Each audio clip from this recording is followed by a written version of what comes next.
사도행전 11장. 사도들과 유대에 있는 성도들이 이방인들도 하나님의 말씀을 받아들였다는 소식을 들었습니다. 그래서 베드로가 예루살렘에 올라가자 할례받은 신자들이 베드로를 비난했습니다. 그들은 베드로에게 당신은 할례받지 않는 사람의 집에 들어가 함께 식사를 하였소라고 말했습니다. 그래서 베드로는 모든 사실을 질서정연하게 설명하기 시작했습니다. 내가 요빠에서 기도를 하고 있는 중에 환상을 보았습니다. 하늘에서 큰 보자기 같은 것이 내 모퉁이가 묶인 채 내 앞에까지 내려왔습니다. 그 속을 들여다보니 거기에는 4발 달린 짐승들과 땅에 기어다니는 파충류와 날짐승들이 들어있었습니다. 그때에 베드로야, 일어나 그것들을 잡아먹어라 하는 소리가 들렸습니다. 그러나 나는 주님, 그렇게는 못하겠습니다. 저는 속되거나 부정한 것을 지금까지 먹은 적이 없습니다라고 대답했습니다. 그러자 하늘에서 다시 음성이 들려왔습니다. 하나님께서 깨끗하게 하신 것을 속된 것이라고 하지 마라. 이런 일이 3번 있은 뒤에 모든 것이 다시 하늘로 올라갔습니다. 바로 그 순간 내가 묵고 있던 집에 3사람이 찾아왔습니다. 그들은 가이사랴에서 내게 심부름을 온 사람들이었습니다. 성령께서 나에게 주저하지 말고 그들을 따라가라고 말씀하셨습니다.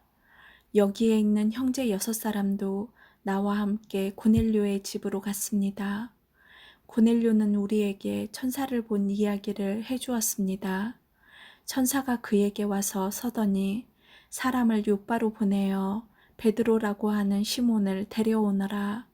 그가 내게 너와 내 온 집이 구원받을 말씀을 전해줄 것이다라고 말씀했다고 합니다. 내가 입을 열어 말하자 성령께서 처음에 우리에게 내리셨던 것과 똑같이 그들에게도 내리셨습니다. 그때 나는 요한은 물로 세례를 주었으나 너희는 성령으로 세례를 받을 것이다 라고 하신 주님의 말씀이 생각났습니다. 하나님께서 우리가 주 예수 그리스도를 믿었을 때에 주신 것과 똑같은 선물을 그들에게도 주셨는데 내가 누구이기에 감히 하나님께서 하시는 일을 막을 수 있겠습니까? 할례 받은 신자들은 베드로의 말을 다 듣더니 더 이상 할 말이 없어졌습니다. 그들은 하나님을 찬양하며 이제 하나님께서는 이방인에게도 생명에 이르는 회개를 주셨다라고 말했습니다. 스데반의 일로 발생한 박해 때문에 많은 신자들이 흩어졌습니다. 그들은 베니게와 키프로스와 안디옥까지 피해가서는 오직 유대인에게만 말씀을 전했습니다. 그들 중에는 키프로스와 구레네 출신 사람이 있었는데 이들은 안디옥에 이르러 그리스 사람들에게도 주 예수님에 관한 복음을 전했습니다. 주님의 손길이 그들과 함께 하셨으므로 많은 사람들이 믿고 주님께로 돌아왔습니다. 이 소식이 예루살렘에 전해지자 교회는 바나바를 안디옥으로 보냈습니다. 그는 안디옥에 도착하여 하나님의 은혜가 내린 것을 보고 기뻐했습니다.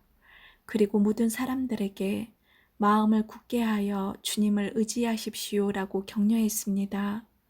바나바는 착한 사람이요 성령과 믿음이 충만한 사람이었습니다. 그래서 많은 사람들이 주님께로 돌아왔습니다. 바나바는 사울을 찾으러 다소로 갔습니다. 사울을 찾은 바나바는 사울을 안디옥으로 데려왔습니다. 2사람은 1년 동안 교회에 머물면서 많은 사람을 가르쳤습니다. 제자들은 안디옥에서 처음으로 그리스도인이라고 불렸습니다. 그 무렵 예언자 몇 사람이 예루살렘에서 안디옥으로 왔습니다. 그 중에 아가보라는 사람이 있었습니다. 한 번은 아가보가 일어나 성령의 감동을 받아 예언하기를 온 세상에 큰 기근이 닥칠 것이라고 말했습니다. 그런데 실제로 글라우디오가 황제가 되었을 때에 기근이 발생하였습니다.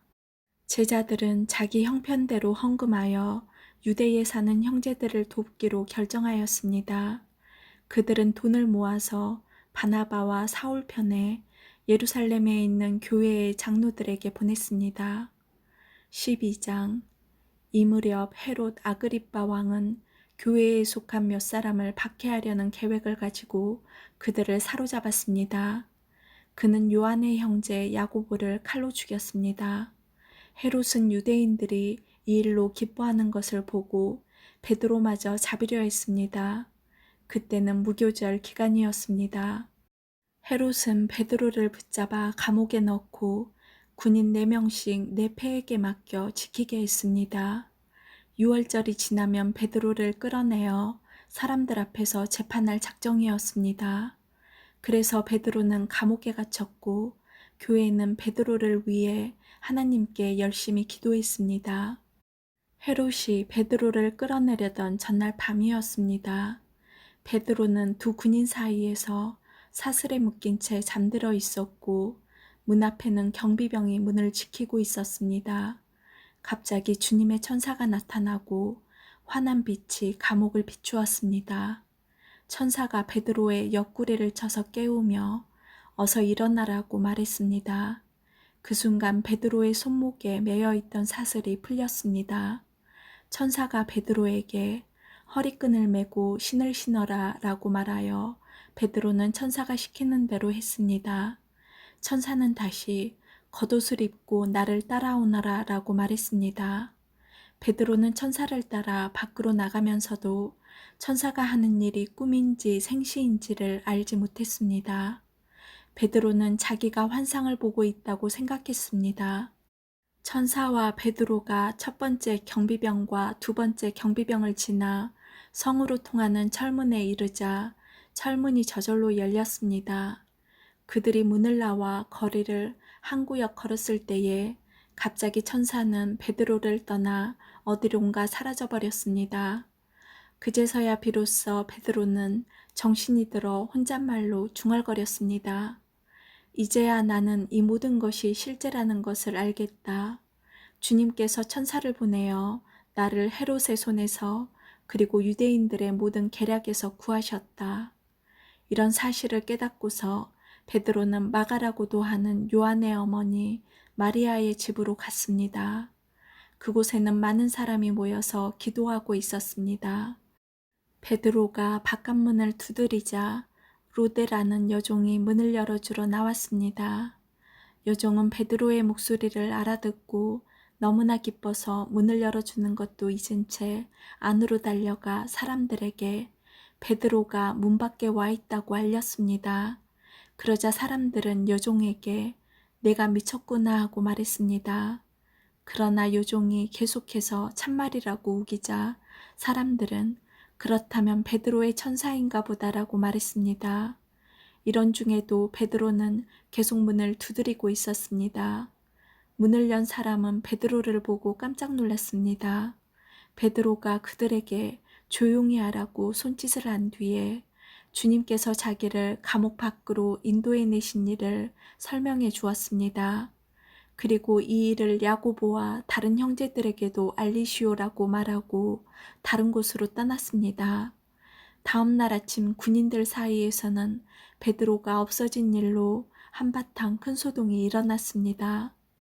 헤롯 아그리빠는 철저하게 수색하여 베드로를 찾으라고 명했으나 그를 찾을 수 없었습니다.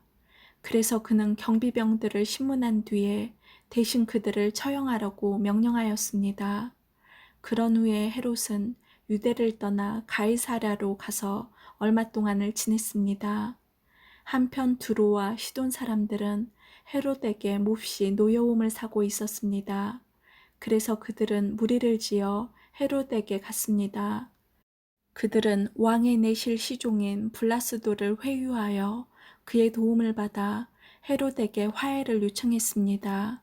이는 이들 지방 사람들이 헤롯의 영토에서 식량을 공급받았기 때문입니다. 약속한 날 헤롯은 왕의 복장을 하고 왕자에 앉아 그들에게 연설을 하였습니다. 그러자 군중들은 이것은 사람의 소리가 아니라 신의 소리다라고 외쳤습니다. 그러나 헤롯이 하나님께 영광을 돌리지 않았기 때문에 주님의 천사가 즉시 헤롯을 내리쳐서 헤롯은 벌레에 먹혀 죽고 말았습니다. 하나님의 말씀은 점점 더 널리 퍼져서 믿는 사람이 많아졌습니다. 바나바와 사울은 자기들의 사명을 다 마치고 마가라고도 하는 요한을 데리고 예루살렘에서 돌아왔습니다. 13장.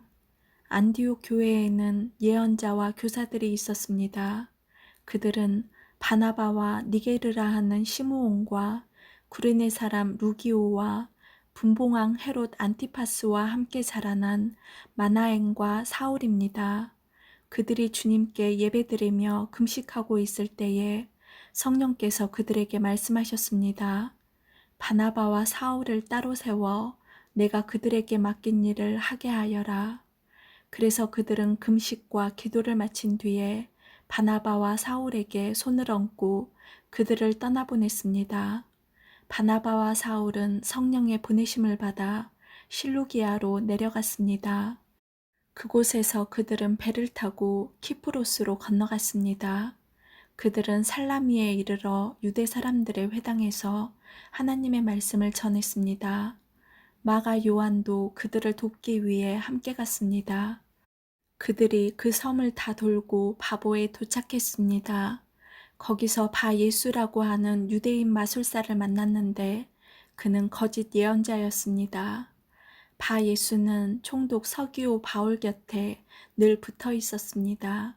서기오 바울은 영리한 사람이었습니다. 그는 바나바와 사울을 불러 하나님의 말씀을 듣고 싶어 했습니다. 그런데 엘루마라고도 하는 그 마술사가 바나바와 사울의 일을 방해하며 총독이 예수님을 믿지 못하게 애를 썼습니다. 그러나 바울이라고도 부르는 사울이 성령이 충만하여 마술사를 노려보며 이렇게 말했습니다. 너 악마의 자식아, 너는 모든 정의의 원수다. 너는 악한 속임수와 죄악으로 가득 차 있다. 주님의 바른 길을 굽게 하는 것을 그치지 못하겠느냐. 이제 주님께서 손으로 너를 치실 텐데 그러면 내 눈이 멀어 얼마 동안 너는 햇빛조차 보지 못할 것이다. 그러자 곧 안개와 어둠이 그에게 내려 그는 앞을 더듬으면서 자기 손을 붙잡아 줄 사람을 찾았습니다. 총독이 이 모습을 보고 주를 믿게 되었습니다. 그는 주님에 관한 가르침에 깊은 감명을 받았습니다. 바울과 그 일행은 바보에서 배를 타고 밤빌리아에 있는 버가로 갔습니다. 그곳에서 마가 요한은 그들을 떠나 예루살렘으로 돌아갔습니다. 그들은 버가에서 더 나아가다가 비시디아의 안디옥에 이르게 되었습니다. 안식일에 그들은 회당에 들어가 앉았습니다. 회당장들은 율법과 예언자들의 글을 읽은 후에 바울과 바나바에게 전가를 보내어 형제들이여 이 사람들에게 권면해주고 싶은 말이 있으면 하시오라고 말했습니다. 바울이 자리에서 일어나 손짓을 해가며 말했습니다. 이스라엘 사람들 그리고 하나님을 경외하는 이방인 여러분, 제 말에 귀를 기울여 주십시오. 이스라엘 백성의 하나님께서 우리 조상들을 선택하셨습니다. 우리 조상들이 이집트에 있을 때에 하나님께서 그들을 큰 민족으로 높여주셨고 큰 능력으로 그들을 그곳에서 인도해 내셨습니다. 그리고 광야에서 40년 동안 그들이 행한 일을 참으셨으며 가나안 땅에서 7민족을 쫓아내시고 그들의 땅을 이스라엘 백성에게 유업으로 주셔서 약 450년간 차지하게 하셨습니다. 그 뒤에 하나님께서는 예언자 사무엘의 때까지 이스라엘 백성들에게 사사들을 세워주셨습니다. 그런 뒤에 백성이 왕을 요구하자 하나님께서 그들에게 베냐민 지파 사람 기스의 아들 사울을 주셨습니다. 사울은 40년 동안을 다스렸습니다. 그 후 하나님께서는 사울을 물리치시고 다윗을 그들의 왕으로 삼으셨습니다. 하나님께서는 다윗에 대해 내가 이새의 아들 다윗을 보니 그는 내 마음에 드는 사람이다. 그가 내 뜻을 다 이룰 것이다 라고 말씀하셨습니다. 하나님께서는 약속하신 대로 다윗의 자손 가운데서 한 분을 구세주로 삼아 이스라엘에게 보내주셨는데 그분이 바로 예수님이십니다. 그분이 오시기 전에 요한이 먼저 모든 이스라엘 백성에게 회개의 세례를 선포했습니다. 요한은 자기 사명을 다 마칠 무렵에 이렇게 말하였습니다. 너희는 나를 누구라고 생각하느냐? 나는 그리스도가 아니다. 그분은 내 뒤에 오실 것이다. 나는 그분의 신발끈을 풀어 드리기에도 부족한 사람이다. 아브라함의 자손과 하나님을 경외하는 이방인 형제 여러분, 하나님께서 이 구원의 소식을 우리에게 전해주셨습니다. 예루살렘에 사는 사람들과 그 지도자들은 예수님을 알지 못했으며 안식일마다 읽는 예언자들의 글을 깨닫지 못했습니다. 오히려 그들은 예수님을 죄인 취급하여 예언자의 말씀을 그대로 이루었습니다. 그들은 예수님을 죽여야 할 정당한 구실을 찾지 못했지만 빌라도를 졸라서 예수님을 죽이게 했습니다. 그들은 예수님에 관하여 성경에 기록된 모든 말씀대로 예수님께 행했습니다. 그리고 나서 그들은 예수님을 십자가에서 내려 무덤에 두었습니다. 그러나 하나님께서는 죽은 사람들 가운데서 예수님을 살리셨습니다. 예수님께서는 갈릴리에서 예루살렘까지 자기와 함께 올라간 사람들에게 여러 날 동안 나타나셨습니다. 그들은 지금 백성들에게 예수님을 증언하는 사람들이 되었습니다. 우리도 하나님께서 우리 조상들에게 약속하신 복된 소식을 여러분에게 전합니다. 하나님께서는 예수님을 죽은 자들 가운데서 살리심으로 조상들의 후손인 우리에게 그 약속을 이루셨습니다. 이 일은 시편 2째 편에 너는 내 아들이다. 오늘 내가 너를 낳았다라고 기록되어 있습니다. 하나님께서 예수님을 죽은 자들 가운데서 살리시고 썩지 않게 하셨습니다. 이런 뜻으로 하나님께서 내가 다윗에게 약속한 거룩하고 확실한 복을 너희에게 주겠다라고 말씀하신 것이 있습니다. 다른 시편에도 하나님께서 이렇게 말씀하셨습니다. 주님께서는 주님의 거룩하신 분을 무덤에서 썩지 않게 하실 것입니다.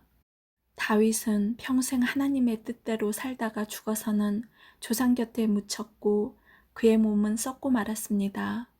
그러나 하나님께서 살리신 분은 썩지 않았습니다. 그러므로 형제 여러분, 여러분에게 알려드리고 싶은 것은 여러분에게는 예수님으로 말미암는 죄 용서의 복음이 전파되었다는 것입니다. 여러분이 모세의 율법으로는 의를 얻을 수 없지만 믿는 사람은 누구나 예수님을 통해서 의롭다함을 얻습니다. 그러므로 예언자들이 말한 것이 여러분에게 일어나지 않도록 조심하십시오. 보아라, 너희 비웃는 사람들아, 너희는 놀라고 망하여라. 너희가 사는 날 동안 내가 한 가지 일을 하겠다. 누군가 그 일을 너희에게 일러주어도 너희는 믿지 않을 것이다. 바울과 바나바가 회당에서 나갈 때에 사람들이 다음 안식일에도 이런 말씀을 더 해달라고 부탁했습니다.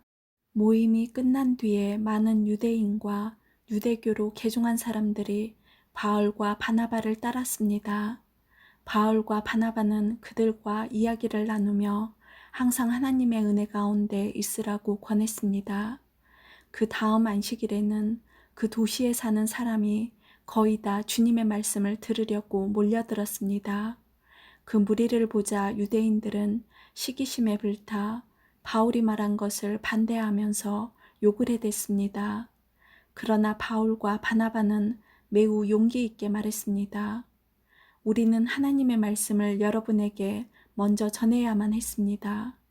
그러나 여러분은 그 말씀을 배척하고 스스로 영원한 생명을 누리기에 합당하지 않는 사람이라고 인정해버리니 우리는 이제 이방인들에게 갑니다.